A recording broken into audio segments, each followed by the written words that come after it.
What's going down, everybody? It's your boy, that guy my high, to the back in for another reaction. This time we got another Mr. Ballin. This is one of those top 3 places you can't go and people win anyways. These ones are pretty interesting, and I like, they're super short. Usually get like 2 or 3 of them in there in most of the little series situations in this series or videos in this series. But before we jump into that, we got to give a big shout out to all of the members. We got Marie, Dieselfield, Tammy, Nick, Creatively Insane, Carrie, Ryan Parks, Nicole, Token Tug, Casey Girl, Aaron, Taylor, Mama Dukes, Misty Summers, Lynn Willow, Driver Thoughts, Lynn, Amy Jane Doe, Liz Nugget, My Hood Life, and Gary Willis. Shout out to all you guys, man. And Casey, hoping that she, hits that join button one more time. And if y'all want a personal shout out and all the videos, the lives, take advantage of some perks like discounts and stuff like that, and emojis, go ahead and hit that join button. See if there's, something down in that fits your fancy. You got 3 different options to choose from. If not, the free 99 option is just to hit the subscribe button, hit that bell notification, and help us hit 100K. And without further ado, let's jump in this, man, and see what people put themselves, what situations people put themselves in for no goddamn reason. Let's go. Today we're going to look at 3 places you can't go and people who went there anyways. But before we get into today's stories, if you're a fan of the strange, dark, and mysterious delivered story format, then you come to the right place because that's all we do, and we upload 3 or 4 times every week. So if that's of interest to you, please replace the like button's eye drops with acid. Also, please subscribe to our channel and turn on all notifications so you don't miss any of our weekly uploads. All right, let's get into today's stories. Where you can't. Really?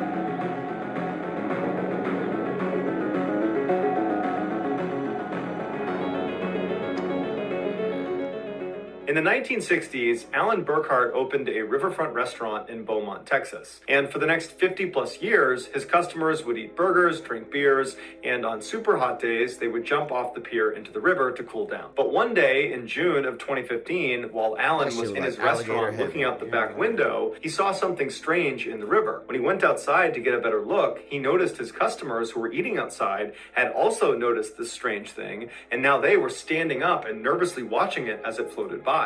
Alan immediately yelled out to everyone to not go swimming, obviously, based on what they were seeing, and then he went back inside and made a sign that said no swimming, and he posted it on the pier. A few weeks later, on July 2nd, a 28-year-old local man named Tommy Woodward and his girlfriend, Victoria LeBlanc, arrived at Alan's restaurant for a fun night out. After several hours of drinking and playing pool, Tommy and his girlfriend made their way over to the bar and had a seat, at which point Tommy began telling his girlfriend that he planned on going swimming in the river that night. The bartender overheard him and said, "Tommy, you can't go swimming in the river anymore." But Tommy was a bit of a rule breaker and said he didn't care, he was going to go anyways. The bartender began pleading with him and even got other staff members of the restaurant to talk sense into Tommy that he should not get in the water. But eventually Tommy just stood up, he grabbed his girlfriend's hand, left the restaurant, and began walking down towards the pier.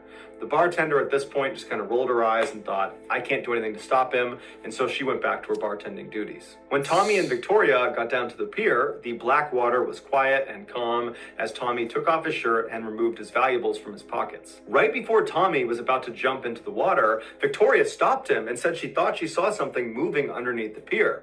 But Tommy just laughed and said he didn't care and jumped into the water and disappeared below the surface. Immediately, the water around Tommy seemed to erupt like a bomb had gone up underneath him. When Tommy came back up to the surface, he was screaming and trying to swim back to the pier, but before he could get there, something pulled him under the water. And then a few seconds later, Tommy came back up again, and this time Victoria could see the left side of his torso was bleeding profusely. And so she instinctively leapt into the water to try to save him. And Tommy, even though he knew he needed help, he said to her, "Get back on land, save yourself." And so she obliged. She climbed back onto the pier, and when she turned around, she caught a final glimpse of Tommy as he was pulled back under the water, and this time he did not come back up again. The bartender had heard screaming and so ran down with a flashlight to the pier, and when she got there, Victoria was hysterical and she was yelling Tommy's name and looking out over the water, and so the bartender at this point is reasonably certain she knows what happened to Tommy. Tommy's ass but got if eaten. by some miracle he's still alive, she wants to find him. And so she raises her flashlight and she began scanning the now totally calm Blackwater, and as she's scanning, she finds him. He's floating face down way off in the middle of the river, and as soon as the flashlight hits him, something pulls his body under the water and he disappears from view. It was no secret that the river that ran next to Alan's restaurant was home to alligators, but these alligators were small and they didn't bother anybody, and so the locals really didn't have any issues swimming with them. In fact, they had nicknamed two of the alligators that were seen the most often. They named them Cheeto and Marshmallow. But on that day in June of 2015, when Alan and the other guests saw this thing out in the river, what they were seeing was a monster alligator, the likes of which they had never seen before in this river. It was at least 11 feet long and over 400 pounds, and that summer it decided to make the underside of Alan's pier its home. And so that night, when Tommy leapt into the water, it was this monster alligator's feeding time, and so Tommy became its dinner. About 2 hours after Tommy was attacked, what was left of him was recovered from the river. Tommy became the first alligator-related fatality in Texas in nearly 200 years. Damn, see?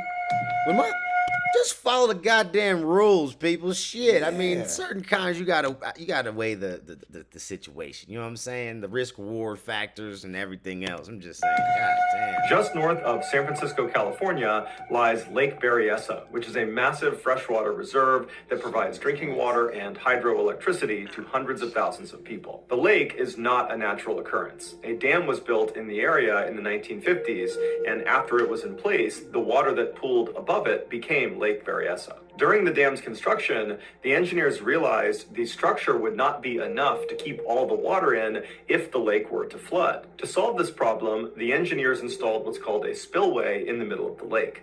A spillway is like a huge drain. When the water levels in the lake are normal, none of the water will go into this drain. But when water levels reach a certain point, the water, instead of spilling over the side of the dam, will spill into this spillway, and it will travel 200 feet straight down the 78-foot wide pipe. And when it reaches the bottom, the pipe bends sharply to the right, and the water is shot out on the other side of the dam into a creek. On a summer day in 1997, 41-year-old graduate student Emily Schwalik was swimming in the recreational side of Lake Berryessa. That evening, before she got out of the water, she decided she wanted to have a closer look at the spillway, which at the time, because the water levels had risen high enough, water was pouring down into this spillway. So Emily turned around and began casually swimming away from the recreational area towards the center of the lake. At some point, she would have seen signs poking out of the water, and she would have seen them on land telling her to stay back. After passing those signs, she would have reached a long line of red caution buoys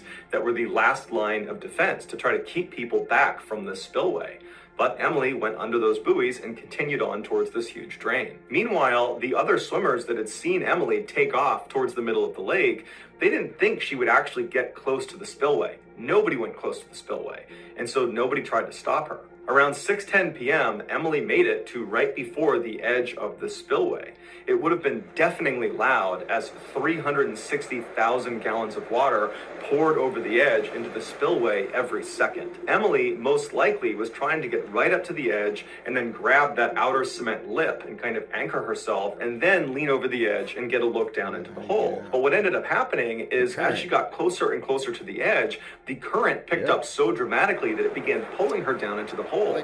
And so by the time she's over this cement lip, she had already turned around, realizing her mistake, and was trying desperately to swim away from the spillway. But it was too late. Her legs got whipped around and sucked down into the spillway, and she managed to grab onto the lip, the outer lip of the spillway, with her legs now in the spillway. Thousands and thousands of gallons of water are pouring down on her face, and so she can't pull herself back up. So she's pinned inside the spillway. People on land noticed this happening to her, but they realized there was nothing they could do to help her. If they tried to go down there and pull her out, they would get sucked in too. And so they called the authorities, who have the right equipment, to pull her out. But by the time they got out there, it was too late. Emily had managed to hang on to that edge for 20 minutes. But finally, the water overpowered her, she lost her grip, and she fell backwards down the 200-foot chute to her death. Damn. And it's probably because, like, the way the water was falling down, it wasn't, like, enough of, like, a pool to kind of, like, catch and swoop her through the little L shape. So she probably hit the fucking bottom and just was cement 200 feet straight down. That's wild. On August 6th, 2018, a manager at a grocery store in Lancaster, California, which is a town about an hour north of Los Angeles, started getting complaints from his staff and from customers about a terrible smell coming from the front of the building. The manager, who had come in the back door that day and so hadn't smelled anything, began walking through the store towards the front in order to investigate. He only made it to the cash registers before he had to throw his arm over his mouth and his nose because the whole front half of the store reeked. The manager's first thought was that food must have somehow fallen somewhere out of view and it was rotting and that was causing the smell. But when he went past the cash registers and went out the front doors, the smell got exponentially worse and he noticed the smell was predominantly coming from this brown liquid on the ground that seemed to be leaking out of the base of one of the pillars that lined the front of the store. And so the manager thought, well, it can't be food that's causing the smell. It's got to be a sewer pipe leak that's happened right underneath this pillar and it's seeping up through the cement, and that's what's causing the smell. And so the manager went back inside the store and he called a plumber, and then a couple of hours later, the plumber showed up. The manager pointed at the brown liquid out on the front and explained what he thought was going on, and the plumber looked at it and then looked at the manager and said, there's no sewer pipe underneath here. So whatever that liquid is, it's coming from inside the pillar. And so the manager was stumped because this pillar and all the others in the front of the store were purely decorative. There's no reason anything would be leaking out from inside of them. There was nothing inside of them. And so the manager asked the plumber to pull off one of the bricks around the area where this liquid was coming from so they could see what was on the other side.